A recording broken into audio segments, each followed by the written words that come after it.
అందరికీ నమస్కారం అండి. తెలుగు కథల సంపుటికి స్వాగతం. నా పేరు శ్వేత. ఈరోజు మనం చెప్పుకోబోయే కథ తన స్నేహితుడి కూతుర్నే ఇచ్చి కొడుక్కి పెళ్లి చేశాడు. భార్య చనిపోయినప్పటి నుంచి అదే గదిలో ఉంటూ ఆమె జ్ఞాపకాలతోనే కాలం గడిపేస్తున్నాడు. అమెరికా రమ్మని కూతురు కోరినా కూడా వెళ్ళటం లేదు. కానీ కొత్తగా వచ్చిన ఈ కోడలు మాత్రం తన నిజస్వరూపాన్ని 3 రోజులకే చూపించింది. పెళ్ళైన 3వ రోజు నుంచే మామగారిని సూటిపోటి మాటలంటూ తన మాటలతో భర్తకు ఊహించని షాక్ ఇచ్చింది. ఇంతకీ ఈ కథ ఏంటంటే తంగిరాల అన్నపూర్ణ గారు రచించిన నాన్న గది అనే కథ అండి. ఈ కథలోనికి వెళ్లే ముందు మన ఛానల్ని మొదటిసారిగా చూస్తున్న వారైతే సబ్స్క్రైబ్ చేసుకోవడం మర్చిపోకండి. కథను పూర్తిగా విన్న తర్వాత లైక్ చేయడం, షేర్ చేయడం అస్సలు మర్చిపోవద్దండి. ఇంకెందుకంటే ఆలస్యం, కథలోనికి వెళ్ళిపోదాం. నాన్న గదిలో చేరి ఏంట్రా మీ గోల అంటూ అమ్మ బిగ్గరగా అరవటంతో అక్క, నేను, పిల్లలు బయటికి వచ్చాం. అయినా నాన్నగారు ఇక్కడ లేరు కదమ్మా, మమ్మల్ని ఆడుకోనివ్వు. బయటైతే ఎండ వడగాలి అంటావు, వరండాలోకి కూడా వెళ్ళనివ్వవు అంటూ అమ్మతో అయితే వాదించవచ్చు, పర్వాలేదు. అయితే మరి నాన్నగారితోనూ అమ్మో చచ్చేంత భయం, నోరెత్తడానికే వీల్లేదు అనుకుంటుండగానే ఆహా, నాన్నగారు రానివ్వండి, మీ ఇద్దరి సంగతి తేల్చేస్తాను అంటూ అలవాటుగా మమ్మల్ని బెదిరించింది అమ్మ. ఒరేయ్ తమ్ముడు, నువ్వు ఊరుకోరా, నాన్నగారికి తెలిస్తే అంటూ అక్క భయం భయంగా అంటుంది. అక్క చిన్నప్పటి నుంచి అంతే, చాలా పిరికిది. నేను గడుగ్గాయిని. అమ్మ చెప్తేనే కదా నాన్నకి తెలిసేది, తన గదిలో ఆడుకున్నామని అంటూ అమ్మని విలన్ చేసినట్లుగా అన్నాను. ఎలా తెలుస్తుందా, నాన్న పక్క మీద దుప్పటి ఎలా నలిగిందో చూడు. ఆయన కుదురుగా సర్దుకున్న పుస్తకాలన్నీ మీరు ఎలా చిందరవందరగా చేశారో చూడండి. నాకే ఇంత గజిబిజిగా ఉంటే మీ నాన్నగారికి ఆ మాత్రం తెలీదా? మీకేం, ఆయన వచ్చే టైంకి నిద్ర నటిస్తూ ఉంటారు. మీ వల్ల నాకే చివాట్లు అంటూ పాపం అమ్మ తన కష్టం ఏకరువు పెట్టింది. ఇంతలోనే నాకు మెలకువ వచ్చేసింది. ఓహో, ఇదంతా నా కలనా? అమ్మ పోయి 10 ఏళ్ళు దాటినా నాకు ఈ మధ్య తరచుగా కలలోకి అమ్మ వస్తోంది. ఆ కలలో అమ్మతో పాటు కాలచక్రంలో నేను, అక్క 30 ఏళ్ళు వెనక్కి వెళ్ళాం. అక్క, నేను చిన్న పిల్లలుగా ఉన్నప్పుడు అమ్మతో గడిపిన రోజులు ఎంత బాగుండేవి. అమ్మ మరణంతో మా అందరి జీవితాలు బోసిపోయాయి.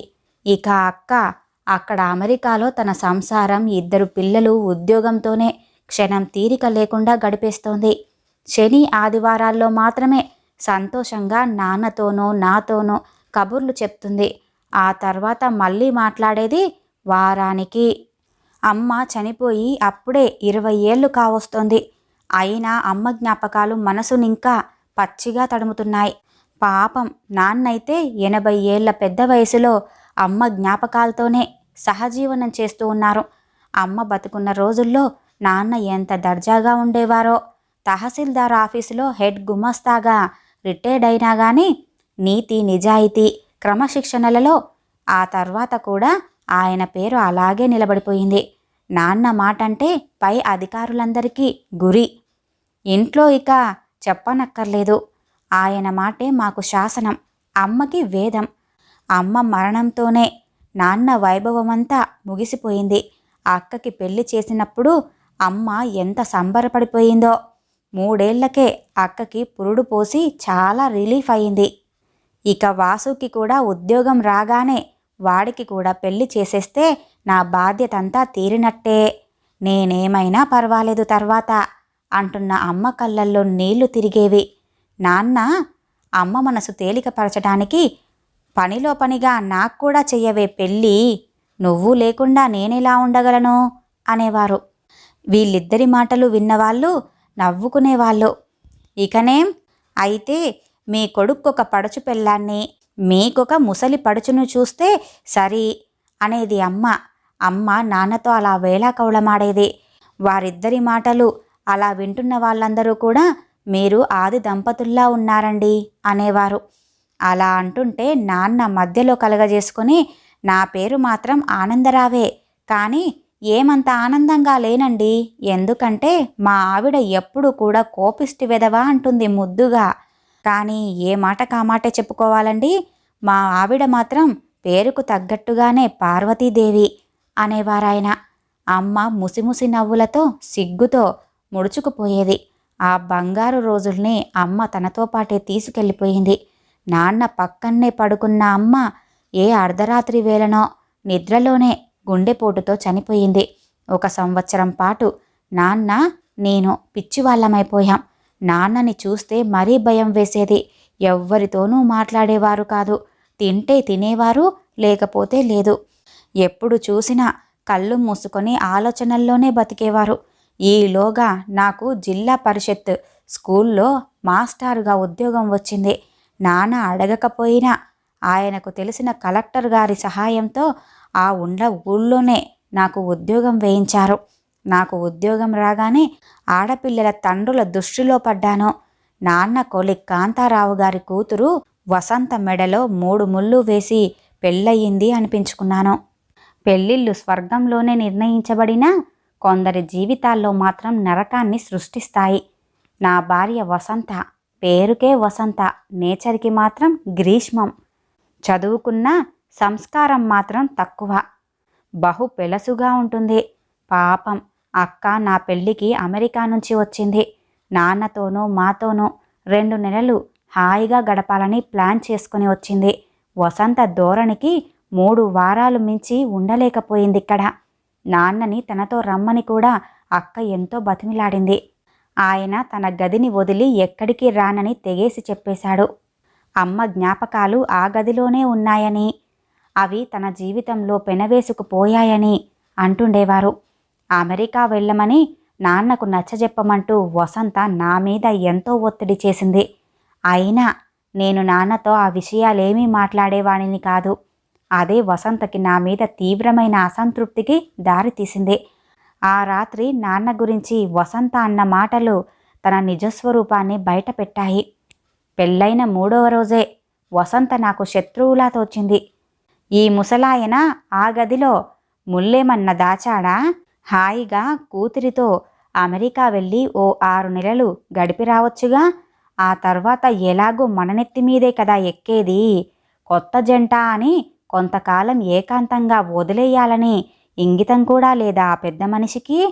ఎప్పుడో 20 ఏళ్ల క్రితం చచ్చిన భార్య జ్ఞాపకాలట. ఆ కూతురికేం టింగురంగా అంటూ అమెరికా చెక్కేస్తుంది. ఇక ఈయన చాకిరీ అంతా నానెత్తిమీదేగా అంటూ తన అక్కసునంతా వెళ్ళగక్కిందావిడ.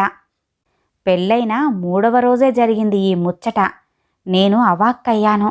అమ్మ నాన్న వాళ్ళ సరసమైన సౌమ్యమైన సంసారాన్ని తనివి తీరా చూసి మురిసిపోయిన నేను నా సంసారంలో కీచులాటలు తప్ప సరిగమలు అనుభవించలేదు. నేను గట్టిగా మాట్లాడితే నాన్న ఎక్కడ విని బాధపడతారోనని మౌనాన్నే ఆశ్రయించాను. మా కాపురానికి గుర్తుగా 5 ఏళ్లలో పాప బాబు పుట్టారు. అక్క మాత్రం ప్రతి ఏడాది నాన్నని నన్ను పిల్లల్ని చూడటానికి వస్తూ వసంతని ఇంప్రెస్ చేయటానికి సూట్ కేస్ నిండా గిఫ్టులు తీసుకొచ్చేది. అక్క అమెరికా వెళ్ళేటప్పుడు మాత్రం వసంత ఆ పిల్లలకి 4 చాక్లెట్లు, అక్క నుదుట మీద బొట్టు పెట్టి 2 పళ్ళు చేతిలో పెట్టేది. మాకు ఇంతకన్నా తాహతు లేదమ్మా. మీ తమ్ముడి సంపాదన మా ఇంటి ఖర్చులకే సరిపోతుంది. నేను చెప్పేదేముందిలే, నీకు మాత్రం తెలీదా అంటూ రాగాలు తీసేది. చాటుగా నేను అక్కకి ఏదైనా ఇవ్వబోయినా అక్క మందలించేది. అక్క, నువ్వు దాని బీద అరపులు పట్టించుకోకక్క. నాన్న పెన్షన్, నా జీతం, పొలం మీద రాబడి అంతా కలిసి నాకు సంవత్సరానికి చాలానే వస్తుంది. నాన్నకైతే అస్సలు మందుల ఖర్చే లేదు. ఆయన ఆరోగ్యం అలాంటిది మరి అని చెప్పేవాణ్ణి. అక్క ఉన్న 3 వారాలు పిల్లలంతా చాలా గొడవ చేసేవాళ్ళు. అందరూ కలిసి ఆడుకునేవాళ్ళు. నేను, నాన్న, అక్క కూడా వాళ్ళతో పాటే కలిసిపోయి చిన్న పిల్లలమైపోయేవాళ్ళం. ఇంతమంది పిల్లల మీద వసంతకి పనిభారం అయిపోతుందని అమెరికాలో లాగానే అక్కయ్య ఇక్కడ కూడా పొద్దున్నే లేచి చకచకా వంట చేసేది. అందరికీ టిఫిన్లు చేసేది. అక్క తెచ్చిన బహుమతులన్నీ చూసుకొని మురిసిపోవటం, వాటిని దాచుకోవటం, టీవీ చూడటం, ఇదే వసంత పని. అక్క ఇక్కడ 3 వారాలున్నప్పటికీ ఏ పని చేయకపోయినా గాని వసంతకి భారంగా అనిపించేదట. నాన్న, నేను, అక్క ముగ్గురం కలిసి సంతోషాలు పంచుకోవటం వసంతకి అస్సలు ఇష్టముండదు. అక్క అలా అమెరికాకి వెళ్ళగానే నాన్న, నేను మళ్ళీ నత్తల్లా ముడుచుకుపోయేవాళ్ళం. నాన్నైతే గదిలోకి వెళ్ళిపోయేవారు. నేనేమో ఆఫీస్ పనిలో ఉండిపోయేవాడిని. నాన్నకి పుస్తకాల పిచ్చి. ఆయన ఎప్పటి న్యూస్ పేపర్లో దాచుకొని మరీ అస్తమానం చదువుకుంటూ అలాగే నిద్రపోయేవారు. వసంత పిలిస్తే భోజనానికి వెళ్ళటం, ఇస్తే కాఫీ తాగటం తప్ప ఒక్క మాట కూడా వసంతతో మాట్లాడేవారే కాదు. ఈ మధ్య నాతో కూడా మాట్లాడడం మానేశారు. ఈ ముసలాయనకి పుస్తకాలు, ఇష్వాకుల నాటి పాత పేపర్లు ఉంటే చాలు, అన్నం అడగాలని కూడా అనిపించదు కాబోలు.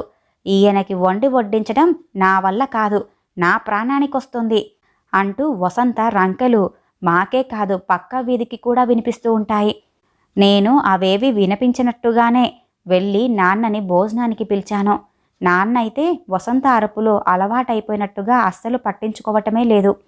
ఆయనంతటా ఆయన సొంతంగా చెవిటి మూగలాగా మారిపోయారు.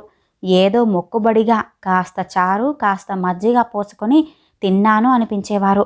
వసంత నిద్రపోయిన తర్వాత నేనే నాన్న చేత బలవంతంగా గ్లాసుడు పాలు తాగించేవాణ్ణి. నాన్న తన గదిలో నిద్రపోతున్నా సరే ఆదివారం అయితే చాలు పాప, బాబు వెళ్ళి తెగ అల్లరి చేసేవాళ్ళు. వసంత తనకి నిద్రాభంగం కాకూడదని మీ తాతయ్య గదిలోకి వెళ్ళి ఆడుకోండి అంటూ మా పిల్లల్ని వసంత నాన్న గదిలోకి పంపించేది. నిద్రపోతున్నప్పుడైనా, చదువుతూ ఉన్నప్పుడైనా పిల్లలు చేసే అల్లరిని నాన్న అస్సలు పట్టించుకోరు. కానీ అక్క, నేను నాన్న గదిలో ఆడుకుంటున్నప్పుడు మాత్రం అమ్మ చేసిన కట్టడి నాకు గుర్తొచ్చేది. పాపం, ఎలా ఉండే నాన్న ఇప్పుడు ఎలా ఉంటున్నారు అనిపిస్తుంది నాకు. ఓ రోజున నేను ఆఫీస్ నుంచి వచ్చేటప్పటికి నాన్న గదిలో సీసా పగిలిపోయింది. అది పగలగొట్టింది నేను కాదంటే నేను కాదు అని పాప, బాబు ఒకరి మీద ఒకరు నాకు కంప్లైంట్ చేశారు. సీసా పగలగొడితే తాతయ్య కాళ్ళకి కుచ్చుకుంటుంది కదా అంటూ ఆదుర్దాగా చెప్పులు విడుస్తూ అన్నాను. ఇంతలో ఆ సీసా పెంకుల మీద పేపర్లు వేసి బరువు పెట్టానులేండి, ఈ లోపల మీ నాన్నకొచ్చే ప్రమాదం ఏమీ లేదు అంటూ సీరియల్ చూస్తూ నింపాదిగా చెబుతుంది వసంత.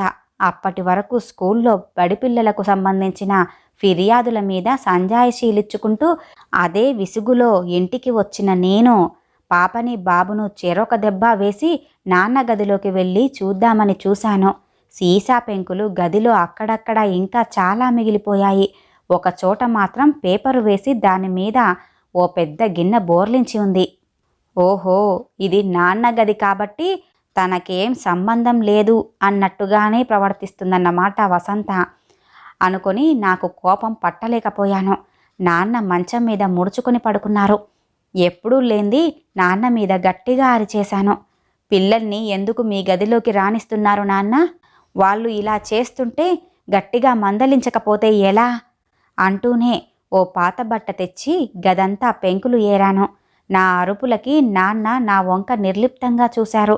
ఆ చూపులో ఎన్నో భావాలు కనిపించాయి.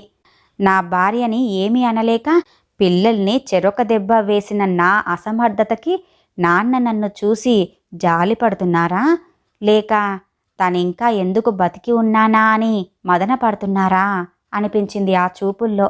వసంతలాగా నేను కూడా నాన్నని విసుక్కుంటున్నానా అని అనుకుంటూ ఆ రాత్రి నాకు కంటి మీద కొనుకులేదు. మంచం మీద పడుకోలేకపోయాను. మెల్లిగా లేచి నాన్న గదిలోకి వచ్చాను. ఆశ్చర్యం, 11 దాటినా నాన్న ఇంకా నిద్రపోలేదు. నేనొచ్చిన అలికిడికి తలుపు వైపు తిరిగి చూశారు.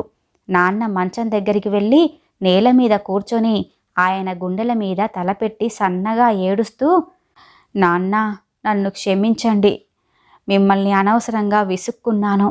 ఆ గయ్యాలిని ఏమీ అనలేక పిల్లల్ని కొట్టాను. దాన్ని కదిలిస్తే ఇంటిని రణరంగం చేసేస్తుందని భయపడుతున్నాను. మిమ్మల్ని అది ఎంత విసుక్కుంటున్నా అసమర్థుడిలా ఊరుకుంటున్నాను అన్నాను. ఏమిట్రా వాసు, ఈ అర్ధరాత్రి అంకమ్మ శివాలు? ఇప్పుడేమైందని? పిల్లలు ఏదో సీసా పగలగొట్టేశారు. దానికింత రాద్ధాంతం చేస్తావేంటి? అయినా నన్నేం విసుక్కున్నావురా నువ్వు? అదీగాక నేను మంచి నిద్రలో ఉన్నాను అంటూ ఏమీ జరగనట్టుగా మాట్లాడారు నాన్న. అమ్మయ్య, నాన్నకి నా మీద కోపం లేదు అనుకున్నాను. అయినా సరే, నిద్రపోయేవాళ్ళు నేను నిద్రపోయాను అని చెబుతారా ఏంటి అనుకున్నాను. నాన్న చెయ్యి ముద్దు పెట్టుకున్నాను. నాన్న సన్నగా నవ్వారు. ఆ బెడ్ లైట్ కాంతిలో కూడా నాన్న నవ్వు నాలో కోటి దీపాలు వెలిగించింది. అమ్మయ్య, నాన్న నవ్వారు, నాన్నకి నా మీద కోపం లేదు అని అనుకుంటూ నా రూమ్కి వెళ్ళి పడుకున్నాను. అప్పుడు హాయిగా నిద్ర పట్టింది నాకు. ఆ రోజు ఆదివారం. నేను నాన్న గదిలో కూర్చున్నాం. ఇద్దరం కలిసి కాఫీ తాగుతూ ఫోన్ స్పీకర్ ఆన్ చేసి అక్కతో మాట్లాడుతున్నాం. అక్క ఏదో పిల్లల గురించి నవ్వుతూ చెబుతోంది. నాన్న కూడా నవ్వుతూ వింటున్నారు. నాన్న అరుదుగా నవ్వుతారు, అది కూడా పిల్లల విషయంలోనే. ఇంకో ఫోన్తో నేను నాన్న ఫోటోని తీసి అక్కకి వాట్సాప్లో పంపిస్తున్నాను. ఇంతలో వసంత సుడిగాలిలా ఆ గదిలోకి వచ్చి నా వైపు చూసి చూపుడు వేలును ఆడిస్తూ నాన్న వైపు తిరిగి, చూడండి, 3 అల్మారాల నిండా మీ పాత పుస్తకాలు పేపర్లే నిండి ఉన్నాయి. నాకు వంటింట్లో అల్మారా సరిపోవటం లేదు. డబ్బాలు గిన్నెలు సరుకులు సర్దలేక చచ్చిపోతున్నాను. నాకు ఈరోజే ఒక అల్మారాని మొత్తం ఖాళీ చేసి ఇవ్వండి.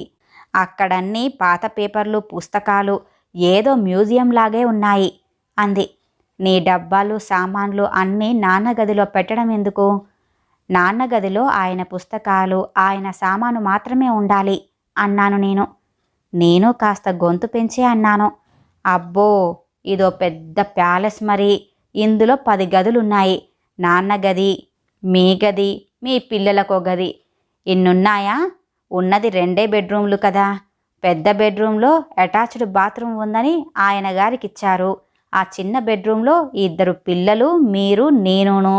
ఇంకా సరిపోని ఆ డబ్బాలు కూడా తీసుకొచ్చి మన నెత్తిమీదే పెట్టుకుందామా అంటూ అక్కసుగా గుక్క తిప్పుకోకుండా అరుస్తోంది వసంత. ఇంకా ఫోన్లోనే ఉన్న అక్క వసంత అరుపులకి బెదిరిపోయి, ఒరేయ్ వాసు, నేను మళ్ళీ మాట్లాడతాను లేరా అంటుంది. ఓహో, ఇంకేం, స్పీకర్ కూడా ఆన్ చేసి ఈయన గారు కూతురికి కూడా వినిపిస్తున్నారన్నమాట. నేనెంత గయ్యాలినో విదేశాలకి కూడా చాటి చెప్తున్నారన్నమాట. నేనే తెలివి తక్కువ దద్దమ్మని. ఈ చాకిరీ నాకే, చెడ్డ పేరు నాకే అంది వసంత. నాన్న చేతిలో ఉన్న ఫోన్ లైన్ కట్ చేసి కింద పడేశారు. గబగబా దొడ్డివైపు బాల్కనీలో నుంచి 2 ప్లాస్టిక్ సంచులు తీసుకొచ్చి, వాసు, ఏం మాట్లాడకుండా ఆ పేపర్లన్నీ ఈ గోనె సంచిలోనో పుస్తకాలన్నీ ప్లాస్టిక్ గోతాల్లోనో పడేసేరా. అమ్మ వసంత, 2 అల్మారాలు ఖాళీ చేస్తున్నాను. నువ్వు వంటింట్లో సామాను డబ్బాలు ఇందులో పెట్టుకోవచ్చు అన్నారు నాన్న. అలా వసంతతో నాన్న ఆ 4 మాటలు కూడా ఇన్నేళ్లలో ఎప్పుడూ మాట్లాడలేదు. పేపర్లు పుస్తకాలు నిండిన గోతాల్ని దొడ్లో బాల్కనీలో నా చేత పెట్టించి, తర్వాత వర్షం జల్లు వాటి మీద పడకుండా నాన్న ప్లాస్టిక్ కవరు జాగ్రత్తగా కప్పుతుంటే నాకు ఆపుకోలేనంత దుఃఖం వచ్చింది. నన్ను క్షమించు నాన్న. దాంతో పోట్లాడి నేను గెలవలేను. నిన్ను ఇంకా ఇబ్బంది పాలు చేస్తూనే ఉన్నాను అంటూ నాన్న కాళ్ళ మీద పడి కాళ్ళు పట్టుకున్నాను. పిచ్చి నాన్న, వసంత అన్నది కూడా నిజమే కదరా. ఇంకా ఎందుకు నాకీ పుస్తకాలు పేపర్లు? అంత ఓపిక నాకు లేదు, అంత టైం కూడా లేదు అన్నారు నాన్న. కానీ నాన్న, మీ గదిలో ఉన్న మీ వస్తువులు తీసే అధికారం దానికెక్కడిది? ఇప్పుడు మధ్యలో ఎక్కడ్నుంచో వచ్చిన వసంతకి ఆ అధికారం ఎక్కడిది నాన్న అంటూ ఎర్రబడ్డ కళ్ళతో అడిగాను. ఇంకా నా గది ఎక్కడుందిరా? ఈ మంచం నాకు చాలు. వాసు, ఎన్ని రోజులురా నా వల్ల నీకీ కష్టాలు? మీ అమ్మ చూడు, హాయిగా నిద్రలోనే వెళ్ళిపోయింది. పక్కింటికి పేరంటానికి వెళ్తున్నా కూడా 10 సార్లు వెళ్ళిరానా అని నన్ను పర్మిషన్ అడిగేదిరా. పరలోకానికి వెళ్తున్నానని ఒక్క మాటైనా నాతో చెప్పిందా? పైగా పక్కనే పడుకొనున్నాను కూడా. నువ్వు లేకపోతే నాకు రోజు గడవదే అని అంటే పాపం తను మురిసిపోయేది. అయినా అది పోయి 20 ఏళ్ళైనా నేను ఒంటరిగా ఉండలేకపోతున్నాను. ఎందుకో మరి. దానికి చెప్పిన మాటలన్నీ అబద్ధమేనా? ఇంకా ఇంకా ఎన్నాళ్ళో ఇలా నిస్సారంగా నా జీవితం అంటూ నాన్న ఇప్పటి వరకు ఎప్పుడూ అలా మాట్లాడలేదు. ఎంత బాధ ఉన్నా కానీ లోపల దాచుకొని మాతో ధైర్యంగా మాట్లాడేవారు. ఎందుకో ఈరోజు దిగులు పడుతున్నారు. నాన్న ఈ రోజున ఎందుకింత వేదాంతం మాట్లాడుతున్నారు అనుకుంటూనే, మరీ అలా మాట్లాడకండి నాన్న, నేను తట్టుకోలేను అన్నాను. నాన్నను గట్టిగా కౌగిలించుకొని ఏడ్చేశాను కూడా. ఆ సంఘటన తర్వాత ఇంట్లో చాలా మార్పు వచ్చింది. నాన్న గదిలో ఉన్న అల్మారాని ఖాళీ చేయించగలిగాను అన్న గర్వంతో వసంత 2 అల్మారాలని డబ్బాలు, గిన్నెలు, కిరాణా సరుకులతో నింపేసింది. నాన్న తనకేం పట్టనట్టుగా బాల్కనీలో మడత కుర్చీలో కూర్చొని గంటలు గంటలు ఏవేవో పుస్తకాలు, పేపర్లు చదువుకునేవారు. నేను ఎప్పుడు స్కూల్ నుంచి వచ్చినా నాన్న గదిలో ఉప్పులు, పప్పులు సర్దుతూ వసంత బాల్కనీలో గోనె సంచుల్లో ఉన్న పుస్తకాలు తీసుకుంటూనో సర్దుతూనో నాన్న కనిపించేవారు. నాన్న అలా వంగి పుస్తకాలు తీసుకోవటమో సర్దుకోవటమో చేస్తూ ఉంటే నా గుండె తరుక్కుపోయేది. రాత్రిళ్ళు సరిగ్గా నిద్ర పట్టేది కాదు. నాకు ఇంత జీవితాన్నిచ్చిన నాన్నని నేను ఈ వృద్ధాప్యంలో సుఖంగా ఉంచలేకపోతున్నాను అనిపించేది. రాత్రిళ్ళు కలత నిద్ర, పీడకలలతోనే గడిచిపోయేవి. పిల్లలు, నాన్నగారి గదిలో అల్లరి చెయ్యొద్దని చెప్పానా? ఆయన వస్తువులు, పుస్తకాలు ముట్టుకోవద్దని చెప్పాను కదా. నాన్న రానివ్వండి, మీ అల్లరి ఆయనకి చెప్పేస్తాను అంటున్న అమ్మ సరళమైన కంఠస్వరం హాయిగా వినిపించేది. ఈ కలలే వస్తే బాగుండు. అమ్మ, అక్క, నేను, నాన్న ఎంత బాగుండేవాళ్ళం. ఇదంతా నా చిన్నతనంలో. పగలైతే నాన్న మొహం చూడాలన్నా బిడియం. నాన్న ఇంతకంటే బాధలు ఇంకెన్ని పడాల్సొస్తుందో. ఏవైనా పెద్ద జబ్బులొస్తాయో ఏమో. ఆయన మంచం మీద నుంచి లేవలేకపోతే, నేను స్కూల్కి వెళ్ళిపోతే నాన్నను చూసేవారెవరు? నాన్న ఎలా ఉండగలరు ఒంటరిగా? భగవంతుడా, నాన్నని ఇంకా కష్టపెట్టకుండా తీసుకుపోనాయనా. ఆయన హాయిగా ప్రశాంతంగా అని అనుకుంటూ మళ్ళీ వెంటనే చీచి, ఆయనకేం రోగం లేదు, ఏ రొస్టూ లేదు. వృద్ధాప్యం, పైగా ఒంటరితనం ఆయనను కుంగదీస్తున్నాయి అంతే. ఏ కొడుకైనా ఇలా నాలా ఆలోచిస్తాడా? నాన్న ఇక్కడ జరిగిన సంగతులు అక్కకేవి చెప్పొద్దన్నారు. కానీ నేను మాత్రం స్కూల్కి వెళ్ళిన తర్వాత అక్కకి అంతా చెప్పేస్తున్నాను. నేను, అక్క చిన్నప్పటి నుంచి ఏ విషయమూ షేర్ చేసుకోకుండా ఉండలేం. ఇక్కడ విషయాలు ఏవి కూడా అక్కకి ఏమీ తెలియవద్దనుకున్న నాన్న ఎప్పుడూ లేంది బావగారితోనూ అక్కతోనూ చాలాసేపు కబుర్లు చెప్పారు. పిల్లలిద్దరితోనూ పాటలు పాడించుకొని మురిసిపోయారు. చాటింగ్ తర్వాత నా పిల్లలతో కూడా కథలు చెప్పించుకున్నారు. పార్కులోకి వెళ్ళి సూర్యోదయాన్ని, బాల్కనీలో నుంచి అస్తమించిన సూర్యుణ్ణి చూడటం నాన్నకి బాగా అలవాటు. ఇక పౌర్ణమి చంద్రుడంటే 3 రోజులు ముందు నుంచే అక్కకి, అమ్మకి, నాకు చూపించేవారు నాన్న. ఇప్పుడు నా పిల్లలకి కూడా చూడండి పిల్లలు, చంద్రుడు ఎంత బాగుంటాడో, ఇక పౌర్ణమి చంద్రుడైతే ఎంత అందంగా ఉంటాడో అంటూ చూపించేవారు. నాన్న, మాకు కూడా ఇలాగే చిన్నప్పుడు చూపించేవారు కదా అంటూ మురిపెంగా అన్నాను. అక్క కూడా అమెరికా నుంచి ప్రతి పౌర్ణమికి ఫోన్ చేసి, నాన్న పౌర్ణమి చంద్రుడిని చూశారా అని ఆరా తీసేది.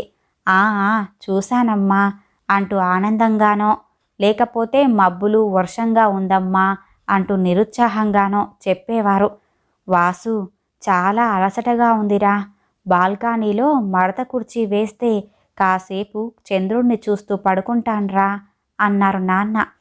ఫోన్లో ఇంతసేపు ఎక్కువగా మాట్లాడారు కదా నాన్న, అందుకేనేమో ఈ అలసట అన్నాను నేను.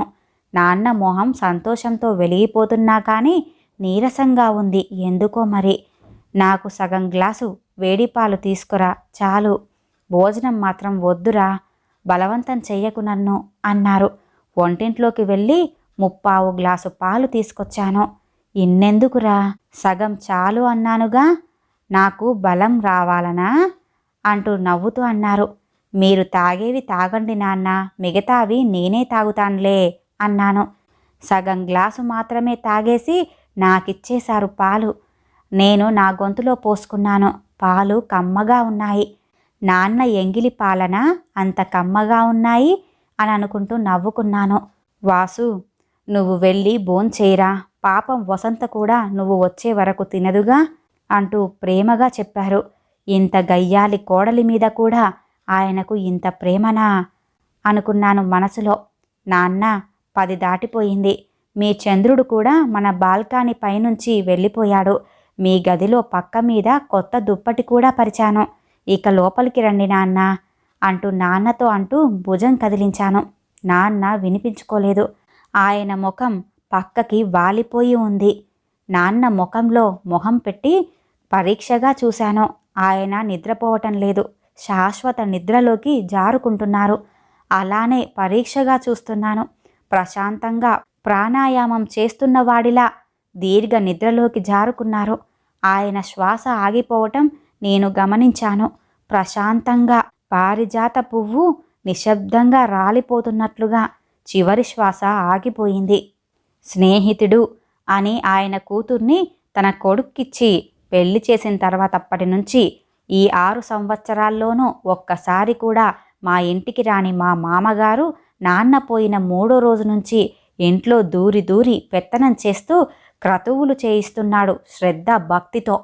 ఆగమేఘాల మీద అక్క బావ పిల్లలతో సహా దిగిపోయారు. అక్కని ఓదార్చటం ఎవ్వరి తరం కావటం లేదు. నీకేంరా, నాన్న నీతోనే ఉన్నారు ఇప్పటి వరకు. నేను రమ్మంటే మా ఇంటికి రాలేదు. నాతో పాటు తీసుకెళ్తానని ఎంత బతిమిలాడినా రాలేదు. నేనే నాన్నని చాలా చాలా మిస్ అయిపోయాను అని నన్ను కావలించుకొని, నాన్న మనకు ఇక లేరురా తమ్ముడు, మనకి అమ్మ నాన్న ఇద్దరూ లేరురా అని ఏడ్చేసింది చాలాసేపు. అక్క, నాన్న చాలా సంతోషంగా వెళ్ళిపోయారక్క. అందరితో మాట్లాడి తనకిష్టమైన పున్నమి చంద్రుణ్ణి చూస్తూ నిద్రలోనే ఆయన చివరి శ్వాసకి నేను చంద్రుడు ఇద్దరమే సాక్షులం. పిల్లలతో కూడా కథలు చెప్పించుకున్నారు చాలాసేపు అని ఏడుస్తూనే చెప్పాను అక్కకి. 2 రోజుల్లో అక్క అమెరికా బయలుదేరుతుంది అనగా నేను అక్క కలిసి నాన్న 2 అల్మారాలు వసంత పేర్చిన స్టఫ్ అంతా దొడ్లో బాల్కనీలో పడేసి నాన్న పాత పేపర్ పుస్తకాలు శుభ్రంగా దులిపి కలరా ఉండలు వేసి నాన్న సర్దినట్లుగానే ఒక తీరుగా సర్దేశాం. ఇంతలో నా కొడుకు, నాన్న ఇదిగో తాతయ్య గారి ఫోటో అంటూ ఫోటోను తీసుకొచ్చి నా చేతికి అందించాడు. దానిని పక్కనే ఉన్న బల్ల మీద ఉంచాను. మా నాన్నగారి మంచం, ఆయన పడక్కుర్చీ, నాన్న వస్తువులన్నీ కూడా నాన్న గదిలోనే ఉండాలి. ఇక ఎటువంటి మార్పు చేసినా నేను సహించేది లేదు అంటూ వసంత కేసి చూశాను.